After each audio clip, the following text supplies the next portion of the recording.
Bonjour à tous, je vais vous présenter ma 5e vidéo de ma chaîne qui va porter sur les fermes à poulets 100% automatiques. Je vais vous présenter deux systèmes, un plus compact que l'autre, mais qui utilise un peu plus de systèmes avancés que celui-là. Celui-là est vraiment plus simple que celui-là, mais moins compact. Alors pour l'instant, je vais vous montrer c'est quoi la base des fermes à poulets automatiques. Ça ressemble un peu à ça. C'est vraiment gros. C'est pour ça que la version compacte, c'est vraiment redstone avancé. À mon avis. Parce qu'il y a des gens qui vont se sentir à l'aise avec cette machine-là. Quand je vais présenter cette machine-là, ils vont capoter un peu. Alors, ça commence comme ça. Il faut trouver comment faire pour qu'il y ait des poulets qui se reproduisent tout seuls. Alors la propriété, on va utiliser la propriété que les œufs, quand on les pitch, quand on les lance, il peut y avoir des petits qui apparaissent. Alors on va mettre des poules pondeuses dans un récipient qui va pondre dans un entonnoir. C'est simple. Qui va mettre dans un dispenser. Là, il faut qu'on puisse il faut que le dispenser puisse savoir qu'il y a un œuf dedans. Alors on va mettre un comparateur avec un redstone repeater qu'on va ramener jusqu'ici avec de la redstone qui va faire une cloque. Alors quand il va avoir un objet comme un œuf, un œuf comme ça dedans, la cloque va s'activer. Et puis, si on continue le système, ça va donner une impulsion dans le dispenser. Si on en met plus, c'est là que la cloque rentre en jeu. Si on fait que ce soit pas une cloque, ça va juste donner une impulsion. Alors, comment faire pour que ça tue les poulets et que ça les cuise? Alors, certains vont dire, ah, on met de la lave au-dessus, de midal et c'est tout. Mais non, ceci va faire perdre des drops des poulets qui va aller direct dans la lave. Alors, on va utiliser des systèmes de lames de lave.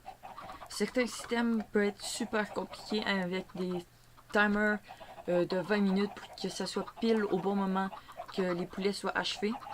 Mais nous, on va plus utiliser comme système, on va prendre en compte que les poulets pondeuses pondent assez régulièrement. C'est ça qui va déclencher une lame de lave. Alors, quand il reçoit l'information qu'il y a un œuf, ça va activer une fois le piston collant avec un bloc de redstone. Qu'est-ce que ça va faire? Ça va activer, puis désactiver. Vous allez dire, ben non, ça ne change rien, ça va toujours être au-dessus d'un fil de redstone. Mais quand un bloc de redstone se déplace, il perd sa fonctionnalité. Alors, il ne donne plus de courant. Quand il se fait donner, ça donne un impulsion, et quand il revient, ça en donne un autre. Pourquoi faire qu'il donne deux impulsions? C'est s'il en donne qu'une, il va avoir de la lave et elle va rester là, jusqu'à temps qu'il y ait un autre œuf qui pompe. On veut éviter ça, éviter des pertes de l'œuf. Il va faire qu'il donne un impulsion et qu'il revient. Si on met de la lave, qu'il n'y a pas la lave, on met la lave dans le dispenser. Quand il y a une poule pondeuse qui va pondre, on va le simuler. Quand il y a un œuf qui tombe, tac tac, là il y a une poule qui pond en même temps, ça tue les poulets qui sont récupérés et qui les mettent dans le coffre. Je trouve ce système assez simple. Désolé pour le son qui était peut-être trop fort pour vous.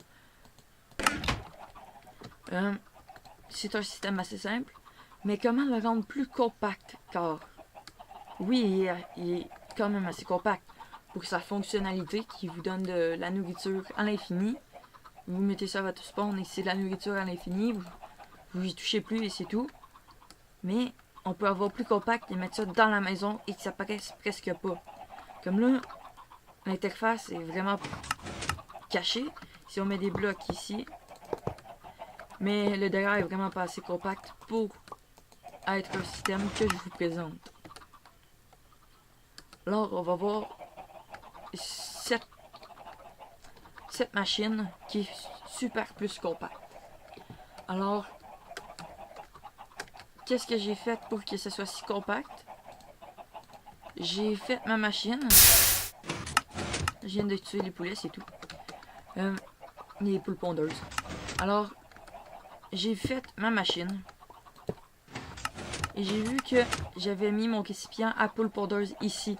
Ça prenait beaucoup d'espace. Alors, j'ai vu qu'il y avait un trou, alors je l'ai mis là. Ça s'est super bien inséré tout seul. Alors, pour que ce soit si compact, on peut mettre des demi-dalles qui simplifient toute la chose, qu'on voit beaucoup mieux, mais j'ai désiré vous laisser des blocs sur format pour vous montrer où ce qu'on a vraiment besoin d'une slab, d'une demi-dalle. Alors, on a le système de la cloque qui est ici. Ici, on a le comparateur qui donne dans un bloc. C'est comme si ça serait une redstone. Là, ici, on a le répéteur qui retient. En passant, il faut que la cloque soit réglée vraiment à ce tic-là, au troisième. Donc, celui-là, c'est le 1, celui-là, le 2, celui-là, le 3. Qui donne dans un autre bloc, qui se fait prendre par un redstone, qui se fait prendre par un autre répéteur, qui se met dans le comparateur.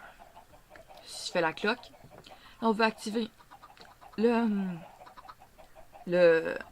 lave et les dispenseurs d'œufs. Alors, on commence par l'œuf. On a juste pris la redstone ici, on l'a monté, on l'a mis ici. Mais là, vous allez, si vous connaissez un peu la redstone, vous allez dire, ça fait une bonne switch. Et c'est vrai. Mais on n'a pas à s'en préoccuper, car la cloque va faire son utilité quand on va mettre un œuf. Je vais juste le mettre pour vous montrer. Quand on va mettre un œuf dedans, ça le tire. Pourquoi? Parce qu'il va avoir la commande de le mettre, ce qui ça va faire une bonne switch. Mais le bloc ici, qui est le comparateur, va se faire actualiser à cause de la cloque. Alors on se préoccupe pas de cette bonne switch. C'est important que vous le sachiez que ça fait ça. Pour que si vous voulez faire un système et vous vous dites ah ça marche pas, comment ça, c'est juste lui qui ça marchait. Mais non, c'est vraiment une bonne switch. Maintenant on va relier avec le comparateur, le dispenseur de la lave. On va briser un peu l'interface. Voilà. On le voit mieux. Pour que on le relie, on va mettre une demi-dalle. Là, la redstone peut passer vers le haut, mais ne pourra pas redescendre. C'est une priorité qu'il faut savoir. Si on met la redstone, elle va être reliée, mais elle ne peut pas redescendre. Là, ça marche, mais si vous voulez faire un autre système, dites-vous pas « Ah, ça marche pas, c'est juste lui que ça marchait. » Non. C'est une priorité, un truc de la redstone. Désolé, j'ai oublié le mot que je voulais dire. Alors, on va faire le système un peu comme ça. Le cube qui part que sa priorité. J'ai oublié le mot. Désolé. Ça, il perd son efficacité quand il se fait pousser. Alors, on va utiliser la même chose, mais différemment. Il est en train déjà de donner son impulsion. Si on fait qu'il donne une impulsion, je comprends pas pourquoi ça marche pas. Ah. Si on fait que ça donne, ça fait ça comme ça. Désolé, je vais juste faire...